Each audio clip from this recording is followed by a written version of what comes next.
প্রিয় দর্শক, রেকর্ড অন্যের নামে হলে আপনি কিভাবে আপনার জমিটি ফেরত পাবেন?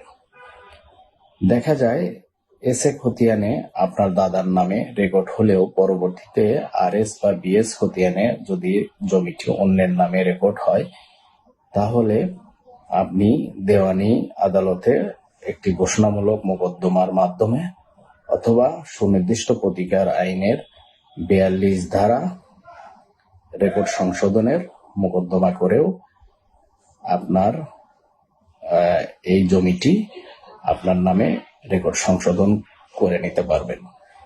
এর জন্য আপনার যখন রেকর্ড সংশোধন হবে তখন আপনি অনলাইনে রেকর্ড সংশোধন করে উক্ত বিষয়টি সমাধান করতে পারবেন। এভাবেই যদি দেখেন যে আপনার জমিটি অন্যের নামে রেকর্ড হয়ে গেছে, তাহলে আপনি এই পদ্ধতি অবলম্বন করে আপনার জমিটি ফেরত পেতে পারেন। ধন্যবাদ। আর ভিডিওটি ভালো লাগলে অবশ্যই শেয়ার করবেন, কারণ যারা বিষয়টা জানে না তারা এই ভিডিওটা দেখলে অবশ্যই জানতে পারবে।